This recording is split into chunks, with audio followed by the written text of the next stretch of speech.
I'm Heather. After many wasted years trying outdated approaches to my daughter's addiction that felt wrong to me, harmed our relationship, and didn't help my daughter, I finally found an effective, evidence-based approach that repaired my relationship with her, helped me create my own peace of mind, and made me an ally in my daughter's recovery. I teach you a loving and compassionate approach to help you encourage change and create connection. Addiction impacts the entire family system. Family recovery is the answer. All right. Hi, everybody. Today's guest is Pam Lanhart, and she was on the podcast last year in September. This was not planned. We just realized that before the episode. And Pam is from Thrive Family Recovery Services or Resources. And we were talking about ambivalence recently and thought we would have an episode about it. But I just want to share that Pam has been a wonderful friend to me ever since she found out that Helena passed away. She reached out to me. And it's funny, I don't know if I ever told you this, but you had sent me a friend request and I saw that you were a coach. And I don't know if you get them all the time, but you know how the coaches are constantly trying to sell you something about growing your business. And I was like, the last thing I need is a coach right now. And then I find out she's the nicest, most supportive person. And we ended up meeting, and has just been so comforting to me to have you in my life and to see you doing well and still living purposeful, even though you've been going through grief of losing your son just a little bit before I lost Helena. So just having you ahead of me on this journey, not just in like the grief that we're going through for our kids, but just doing this work in general. I look up to you so much. I have learned so much from you. You've really influenced a lot of just the way that I was, kind of the direction I went after Helena passed away. So I just want to take this opportunity to thank you for that, and that you always support me, even though we do similar work, that you look at it more as a way to reach more families by us working together. And I love that because I think the same way. So I just want to thank you for being here again, because a lot of people really resonated with the last episode that you were on. Heather, I love you and I'm super grateful to be back on this podcast. And I've learned through my journey that when one person wins, everybody wins. And until every single family impacted by substance use, which is honestly close to 100 million people in our country that are supported and that have guidance and have been able to learn how to walk through this in a way that is honoring and compassionate. And until every one of those people is served, there's absolutely enough space for all of us to do this work. And I just have learned through examples of strong women in my own life that we don't have to be competitive. We can be supportive. And like I said, when you win, I win. And I think about just recently and how you were looking for the possibility of maybe applying for a grant in Florida. And if I have someone that I rely on and trust, and I know that I can say, hey, there's someone in Florida doing this work, and it aligns with my work, which there's not a lot of us out there that are really strongly advocating for the messages that are entrenched in compassion and empathy and support. So when I find somebody that does this work, I'm going to latch on to them. And we're leading the way. We're really Thrive. I just got the opportunity yesterday to do a webinar that was put on by SAMHSA, by the Department of Recovery, the Office of Recovery, top department in the federal government that is promoting recovery and supports for substance use. And they asked me to do a 1-hour webinar. Probably the most exciting thing that's happened to me, one of the more exciting things. And I'd like to think that you and I, and a few other really amazing women and men out there, mostly women, are leading the charge with changing the narrative around how families are walking through this with their loved one. And that's kind of why I wanted to talk a little bit today about this topic of ambivalence, because it's probably one of the things I see families struggle with the absolute most.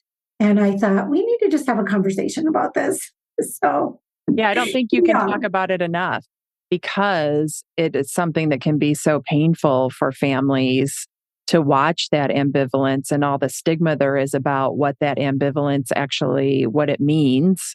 And so I think that the more we talk about it and normalize what ambivalence is in the process of change, I think that the easier it's going to be on families and the person who's struggling to on their recovery journey.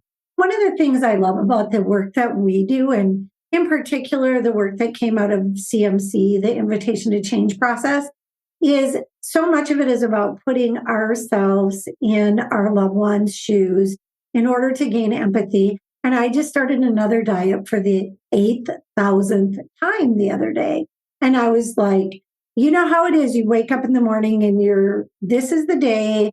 I'm going to do this.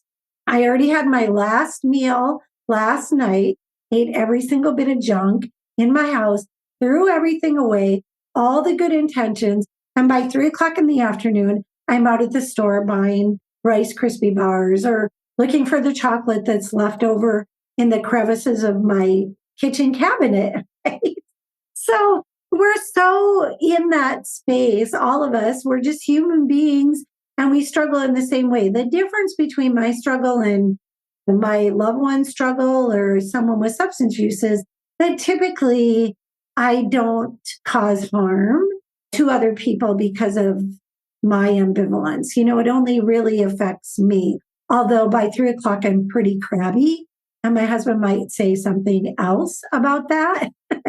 But we all struggle with ambivalence. And I think that every time we do a podcast, every time you do this, you probably have someone new in your audience. Every time I write, it reaches somebody different. Every time we talk about this, somebody who is just starting on this journey is in that place where their loved one is experiencing that back and forth ambivalence. And in their mind, they're wanting to stop it. And we talk about make it stop behaviors, right? And they want to make it stop and they label it and they shame and dehumanize the person. And my heart and your heart is to prevent that, right? Yeah, absolutely. And that's one of the things I think that does hurt my heart the most is when somebody is struggling and maybe they talk about wanting, like they're struggling with cravings and they want to use, or they actually do have a reoccurrence of use. And then the immediate thought is they must not want it or they don't want it. They're not serious about their recovery. And that always hurts my heart because I do try to put myself in that place like you're talking about. It's the same thing with me with dieting.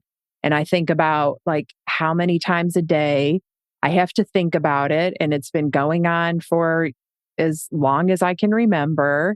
And I think about, like you said, when I overeat, it doesn't really cause anybody else any harm. But at the same time, I try to think like, what if like every time I ate a brownie, somebody said to me, like, Heather, you really don't want to lose weight. Or, sorry, but we can't have a relationship until you haven't eaten brownies for 6 months, or whatever it is.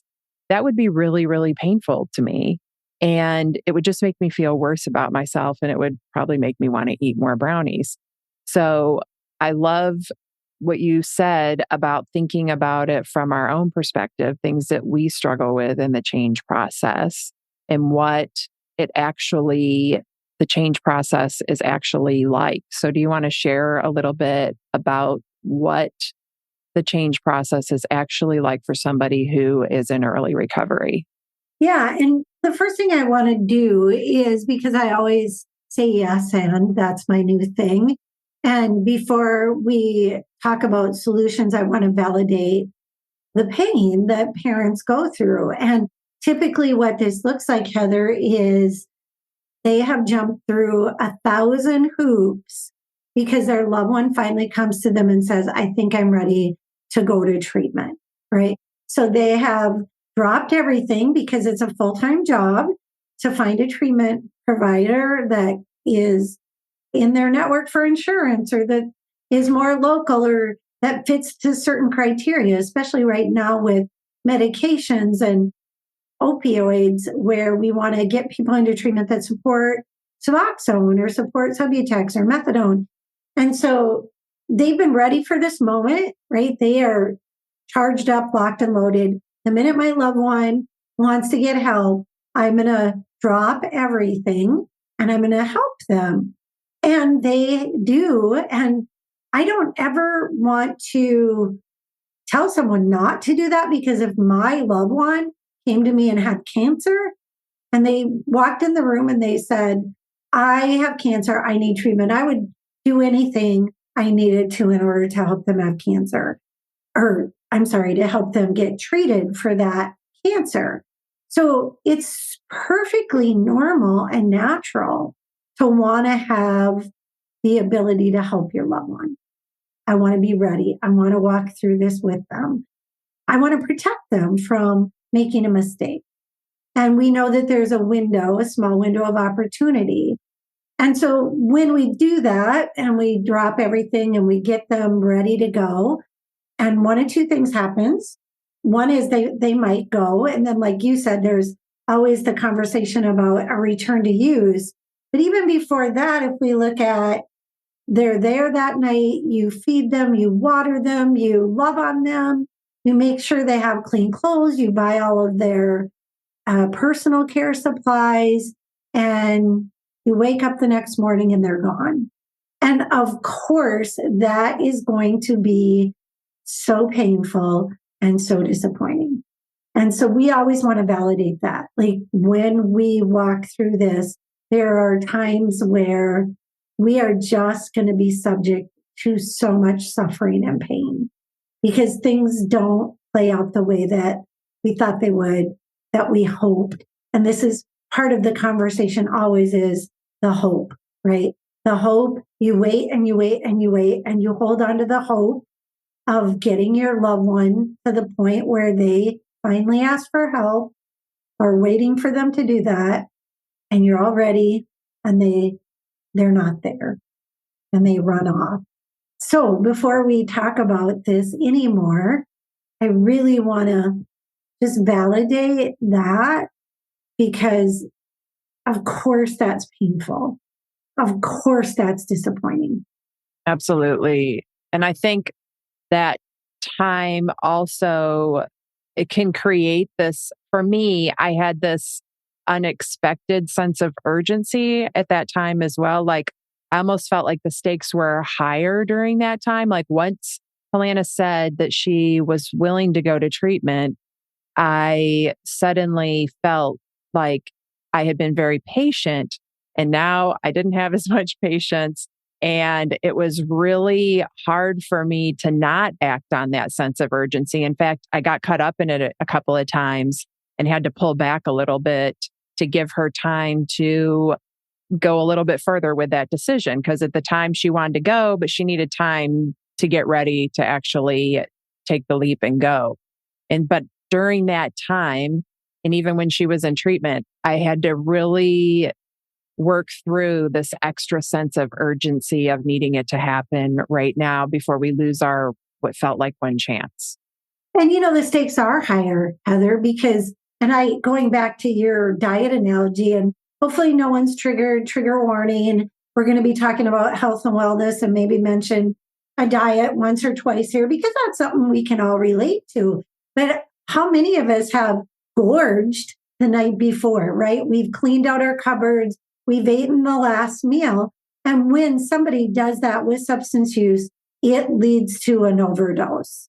And so there is this acuity with substance use, and in particular with opioids, where if they want to clean up all of the leftover drugs that they have because they're going to go to treatment the next day, that can cause harm or death.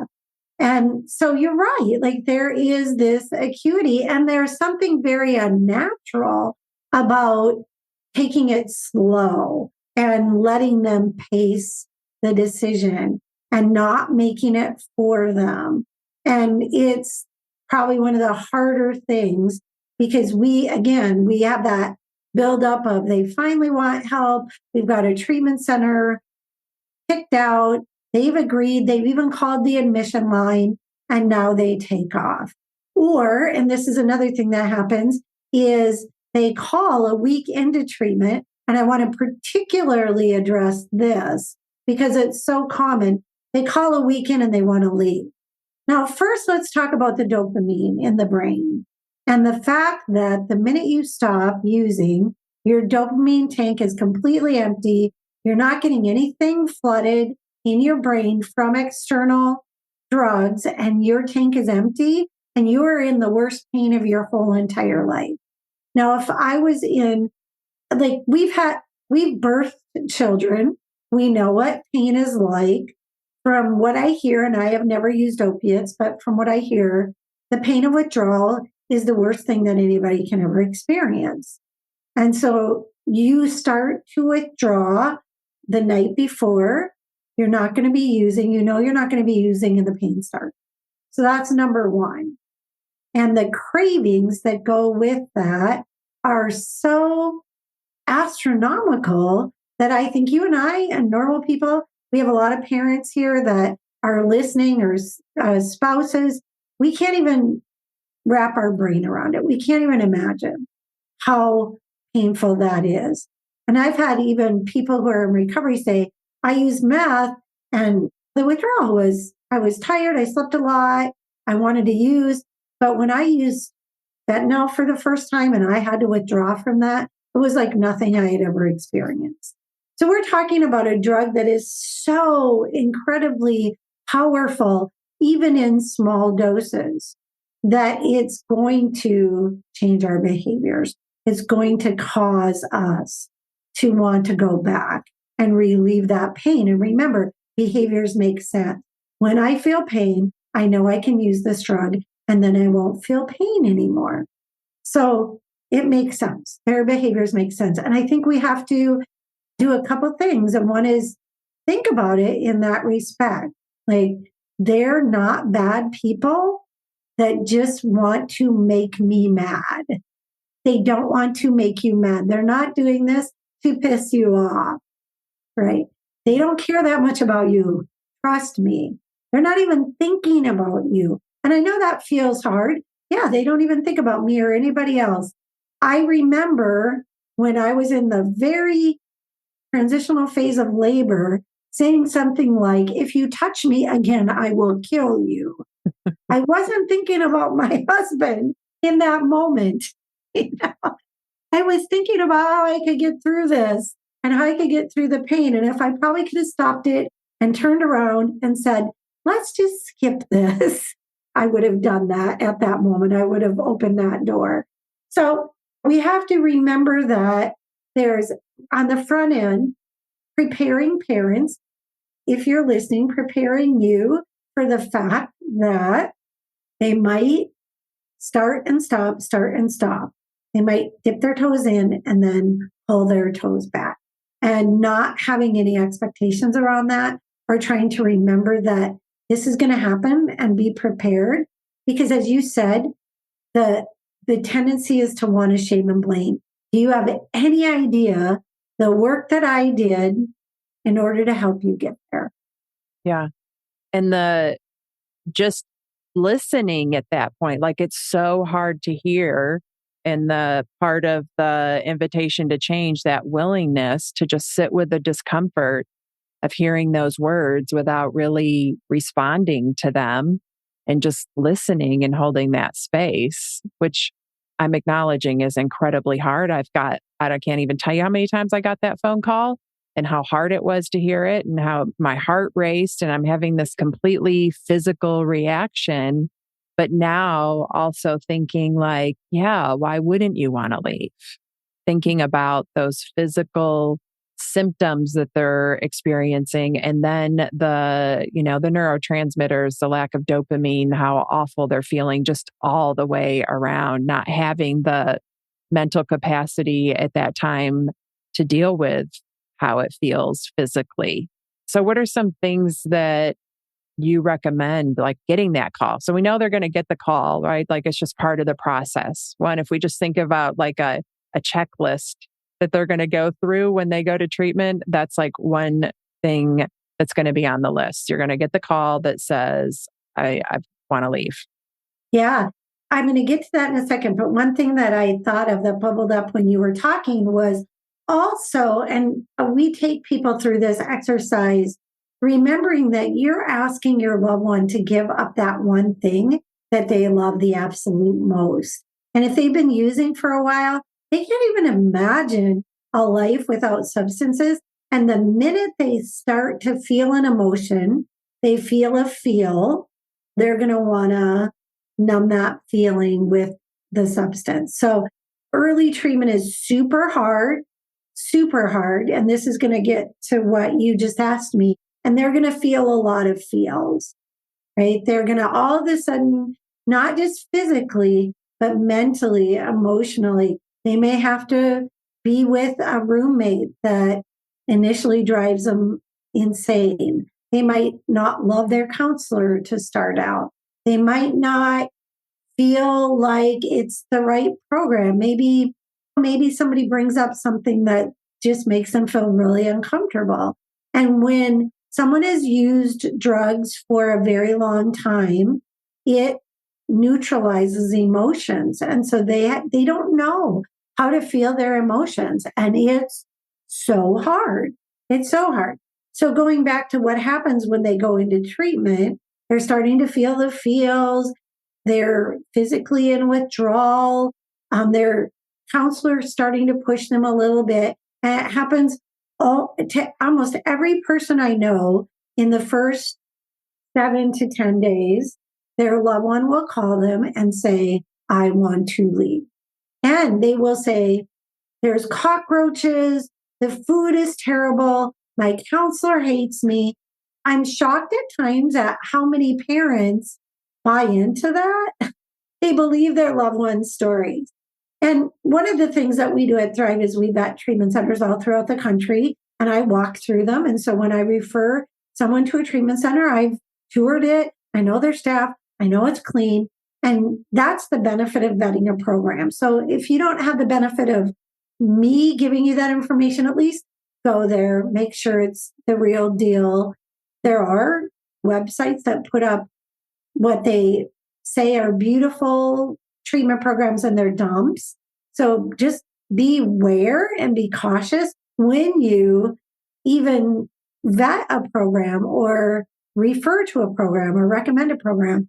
But so knowing what you're dealing with is really important. And then the skills, which are the same skills no matter where your loved one is at in that stage of change or in their process of ambivalence, which are those motivational interviewing skills that we talk about all the time, validating your loved one.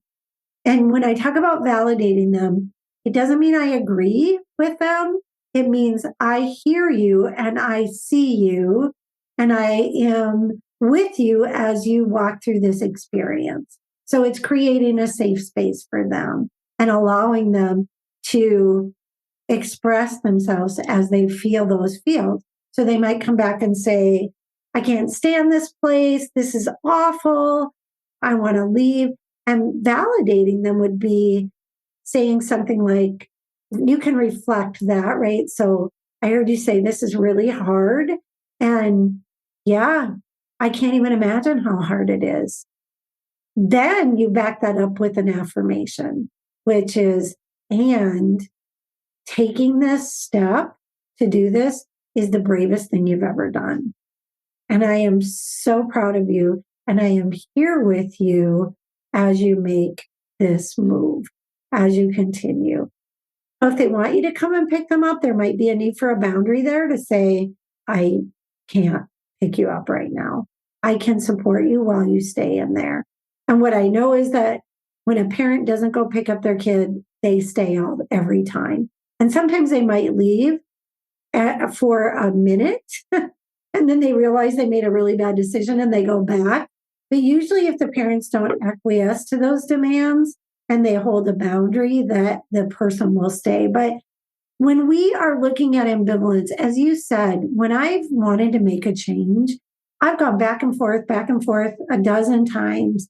And when I am the most successful at making a change, it's when I am not forced to, I'm not shamed into it, I'm not blamed into it, I'm not told what to do, but I have a community of people around me that are going to say, hey, we're going to walk through this with you as you make this really hard decision. Mm-hmm. Yeah. And being able to go at your own pace, like that's something that's really important to me when I'm making change, that there's not pressure to do it a certain way or on any time frame to do it the way that works best for me. I think about even just thinking about my weight, that the easiest time in my life was when I had somebody else in my life that was like doing it with me, which I think is probably one of the reasons why family recovery is so important, that feeling like we're doing it together. I've got that support system. And I think one of the things for me that I learned in that too was like, wow, a lot of the stuff that I want my daughter to do, I don't even know how to do myself and never have done myself. So maybe if I start learning those things, like admittedly in the beginning, I was just doing it, hoping that she would do it, doing it to be an example. But eventually I started actually liking the things that I was doing. But I think being a part of that change process and support system is really helpful for them and comforting. And I love the response that you gave, because instead of saying, like trying to talk them into staying, right, and like creating more resistance in them, it's just really holding that like unconditional space that like we would hold if we were working with a client for them to work through something. And I think that that's something that's really underestimated, how powerful it is to have somebody hold the space for you to have uncomfortable emotions, but to be able to actually say it and work through it. One of the things that you brought up, and we've talked about this a couple times already, is when you feel pushed, when you feel prodded, when you feel forced. My favorite saying is, when you tell someone what to do, it activates their natural rebellion. So I could be ready to go. And if somebody tells me that I should do that, then it's going to create some resistance, but also that there's a process that we all go through when we need to make those steps. And if someone feels forced, like mom or dad or spouse says, you do this, or like, I'm going to leave, or even you have to go to this treatment center, and they don't feel like they have agency or they have a choice, then what happens is, if for some reason it does go south, then you're right there to blame, right? You're the first person that they're going to point fingers at if you do too much too soon, dictate what that needs to look like, and push them before they're ready. Now, I will say, sometimes with ambivalence, they need just a little bit of help. I always use the analogy of a boulder. So sometimes, they have these boulders, and sometimes they can carry it themselves. Sometimes they need help carrying it. And every once in a while, we have to carry it for them if it's too heavy. But in certain instances, you could inquire, and we never do anything without gaining consent. That's always part of the communication process, is you don't ever do anything without asking permission. But you could say something like, would you like to make a 3-way call to that admissions line? I'd be happy to do it with you. Do you want to, I can call, we can put you on speakerphone, or I can patch you in, and then I'll get off. And sometimes they do need just a little, like, you know how it is. Have you ever tried to jump into cold water, like really cold water. You're on a diving board or you're on the edge of a lake or on a boat and you're going to dive off and you know the water is cold and you go 1, 2, 3, and then you stop and you can't jump in. But then if you grab onto your girlfriend and you hold their hand and you go, let's do it together. Ready? 1, 2, 3, jump, you do it. So reading the cues that your loved one is giving you, asking permission, like, do you want help here? Do you want me to walk with you through it? Do you want to do this together? What do you need from me? And then sometimes they might say, nope, I'm going to do it myself. I'm going to jump when I'm ready. I know it's cold. I know I'm going to get frozen, but I'll do it when I'm ready. You go ahead. Or they might say, you know what? I really need you to hold my hand and jump off the ledge with me. So that might look like making that phone call with them or driving them to the program or transporting them to the program or whatever that might look like. So I think that we have to learn to read the cues and we have to be in a place of preparedness so nothing catches us by surprise. If they call you and they do want to leave, because of course they're struggling and they're having pain and the cravings are difficult and their roommate probably does annoy them and maybe the food isn't the greatest, what are you going to say to them when they call? How are you going to? And one of the principles of craft is practice, practice, practice. So if you have a friend and you role play it, or if you're coaching with Heather and you want to role play this, it's a good thing to role play. How am I going to respond to this when they call and ask to leave? Yeah, that's something that I talk about with my clients a lot is planning ahead, thinking about what's going to happen next, and writing out what you want to say so that you're not trying to think of it in that moment when you're panicking and scared because you got that phone call that they want to leave. And that makes a big difference. Like you said, also practicing with somebody so that, because it's one thing to write it down and to think about it. It's another thing to hear the words coming out of your mouth. And it might be a struggle. So the more you practice it with somebody, the more you hear yourself say those words, the more comfortable you're going to be in that already uncomfortable situation. So thinking about those things ahead of time is really important and just knowing them. I didn't know to expect that when Helena went to treatment. I didn't realize that that was a part of the process, but somehow I was able to tolerate the discomfort of the calls and not agreeing to go get her, which again was really, really hard to do. And she did leave. And like you said, she did actually go back. She felt like, oh, wow, I did make a mistake. I want to go back. But that, even her leaving and going back totally changed her experience and her willingness to be there. Like she had been fighting it so hard for 3 or 4 weeks before that. Like it was really tough. But after that, she wanted to be there. It was totally different. She was really in it and really changing at that point. So her getting the option to leave and realize like she saw her old life through different eyes. And that made her realize that like, wow, things were worse actually than I remember. And I don't want to live that way. And now actually, I think I can go back to that treatment center and actually want to be there and go through all this pain that I'm going through because I don't want that pain. So just letting her go through that process was really empowering to her. And you led right into my next thought about all of this. So we were laughing about, oh, I think we can just have a conversation and play off one another. And we think so much alike that we're finishing each other's sentences. One of the things that is the hardest and the thing that we have to do is to step out of the way of those natural consequences then when they do make certain choices. So if they decide to leave rather than picking them up, which sort of helps them escape the consequences of that decision, what you said was that you allowed her to make that choice.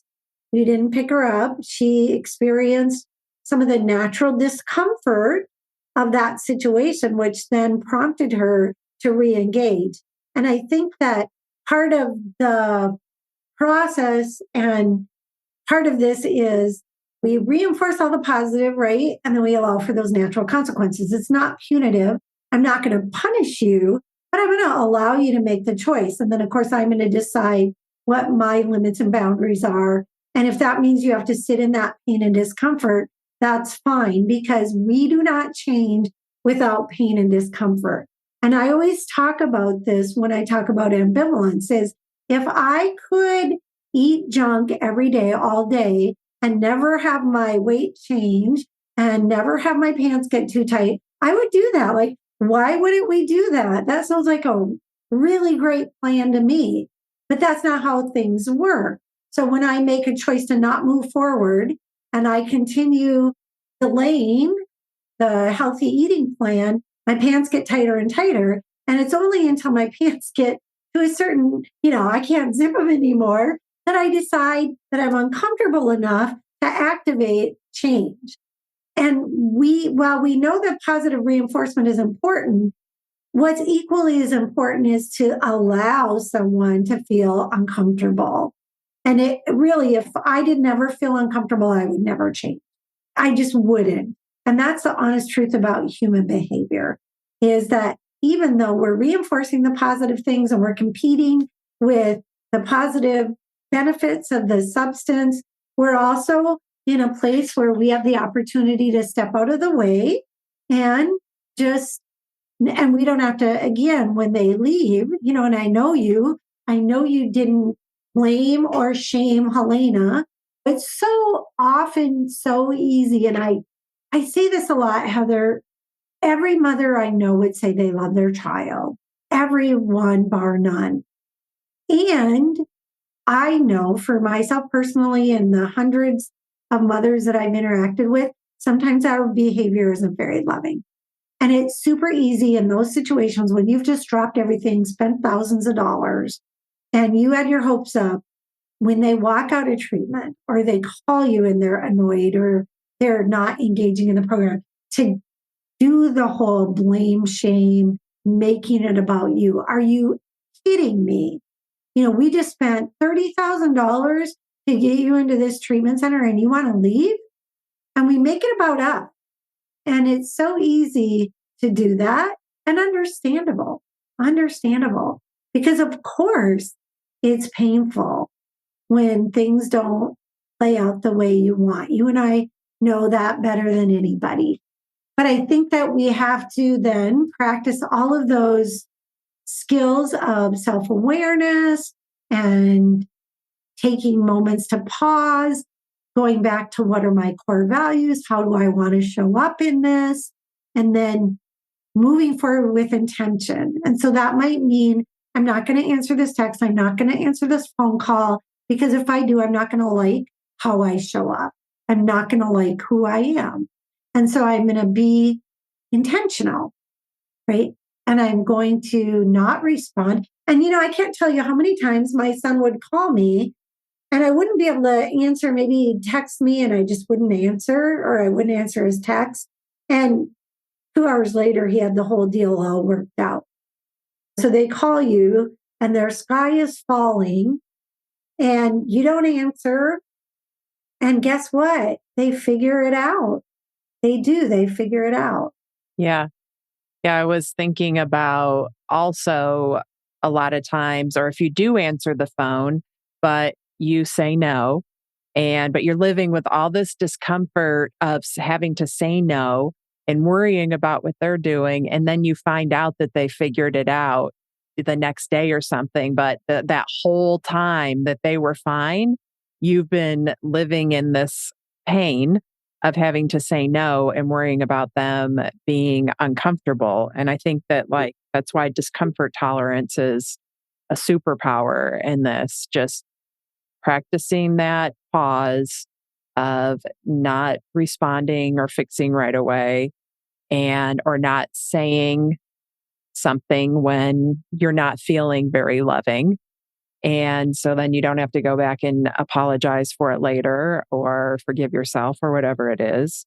and just really learning to build that muscle. Like, even if you're only lifting 1 pound weights for increasing your discomfort, to be able to just sit with that and not act on anything. And I can remember learning to do that and just like wanting to send Helena a little meme so that I could get some little response from her that let me know everything was okay with her so that I could be okay. And like noticing all these impulses in me to act in different ways and just really being aware of like, okay, this is just me wanting to do these things, being curious with myself, just the way I was curious with her about why I wanted to do those things, what I was trying to get, and how could I create that comfort for myself. And that also gave me really more of the ability to create my own sense of being okay and safety. And the more that I could do that, the more I could tolerate my own discomfort, the more I could tolerate hers as well.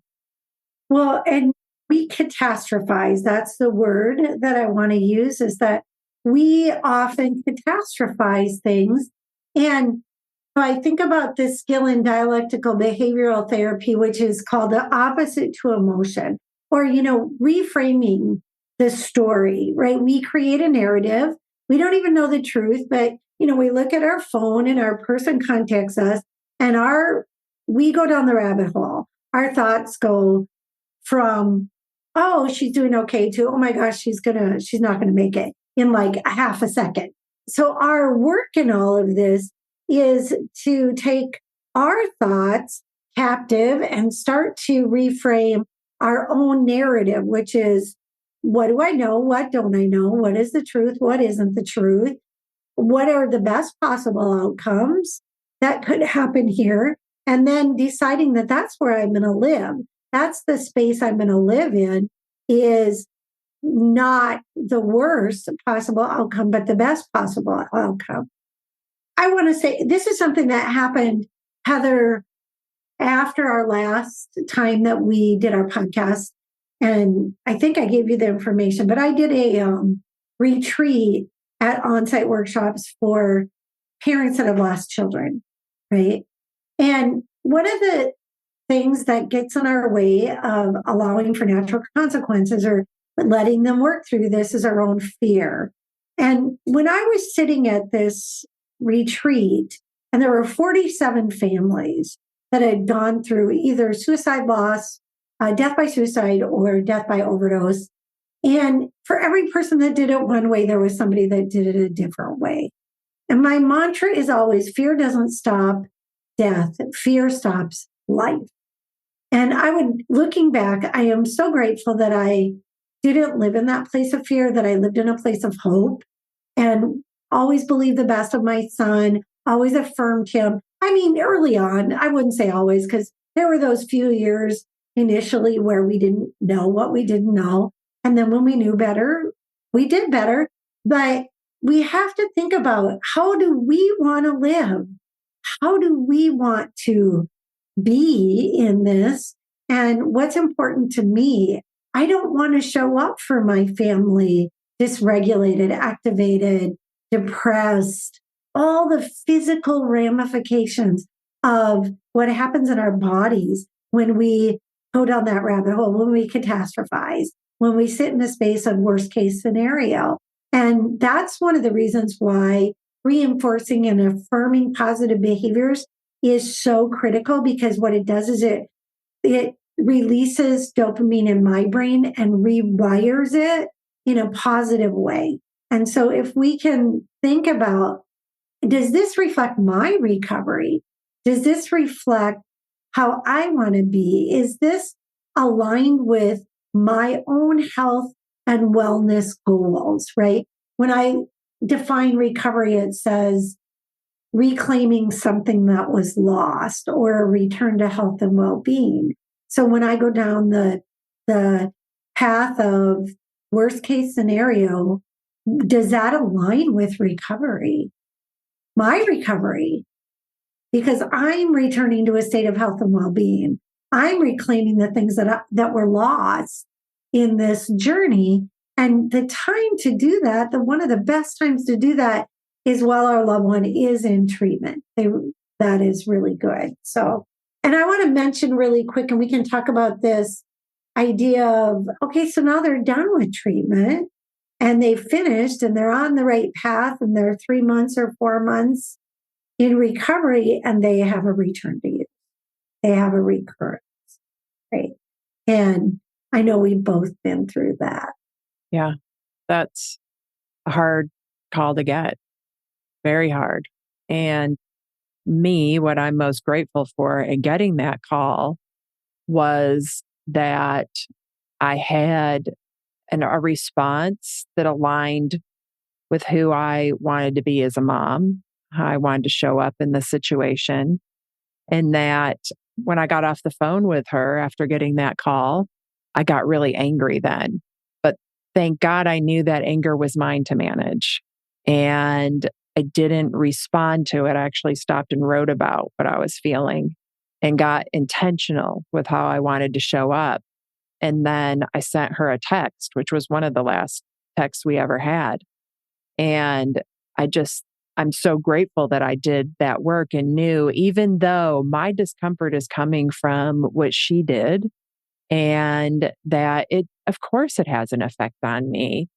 But what I'm in control of is me and how I show up in this situation and how I support her. And I'll be forever grateful that our last interaction was positive, and that, of course, you don't want to think about it that way, that I wasn't thinking at all that would be our last interaction. I felt pretty confident that we had a really good plan and she was going to follow it. But I controlled what I could in the situation, and that was me and how I showed up. And yeah, that is such a hard phone call to get, but it's important to think about again ahead of time. If that does happen, how do you want to show up? Who do you want to be in that moment? What do you want to say? Knowing ahead of time, like when I work with people, I talk about that and they're like, it's not going to happen. They don't even want to talk about it. I'm like, well, let's be prepared in case, because then you don't have to have it hanging over your head anymore. You can be confident that when these things you worry about, if they come up, that you know how you want to respond and that you have the skills to handle anything that comes up. Well, if we've created safe spaces and we're a safe person, then I even take that a little further and I facilitate a conversation with a parent and their loved one that says, hypothetically speaking, if there was a return to use, how would you like me to respond? And what would you like my response to be? And what kind of plan could you agree on? Now, the longer they're back out, the harder it is to implement that plan.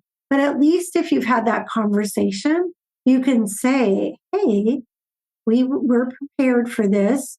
We knew that it could happen. The rates of a flare up in diabetes are higher than that of a flare up in substance use. So every disease, rheumatoid arthritis, heart disease, everybody has flare ups, or a lot of people have flare ups. And how we respond to that sometimes can really impact the way that they move forward with their plan of action, and keeping that environment safe so that if we respond with shame and blame, then we're shutting them down. And what we're doing is training them not to be open and honest with us. We're training them to lie. We're training them to not tell the truth. So think about it this way. Every time you're positive with them, every time you're safe with them, you are conditioning them to tell the truth and to come back to you and be honest and open. So if we respond with anger or volatility or blame or shame, why would they ever come to us again? Right? I wouldn't tell somebody my deepest, darkest secrets if they responded to me in that way. Absolutely not. So we're talking about conditioning here. What am I conditioning my relationship to look like? And you can condition it for the positive or the negative. And what I want to just say is, I had the same experience. We have the same exact story. Jake had a 1-day return to use. We were in communication. There was no blame. There was no shame. I coached Maddie, who was his girlfriend and was with him at the time, and coached her through this. And it like it didn't have the outcome that I would have wished for. But I do have those texts and I do have those messages. And so I really think, because I know it's time to wrap this up, but if you just look back at like, what would I want the most in a person if it were me? Yeah. And as you were talking, I was just thinking about how there's always that confusion. Like, I just want them to tell me the truth. I wish they wouldn't lie to me. But then comes the question like, are you a safe person to tell the truth to? Can you handle the truth? How can we get you prepared to be able to manage how uncomfortable the truth is sometimes without reacting to it in a way that's going to make them feel you're an unsafe person to share those things with? That's really, really hard. Once you open yourself up to the truth, I heard a lot of things that were really hard to hear.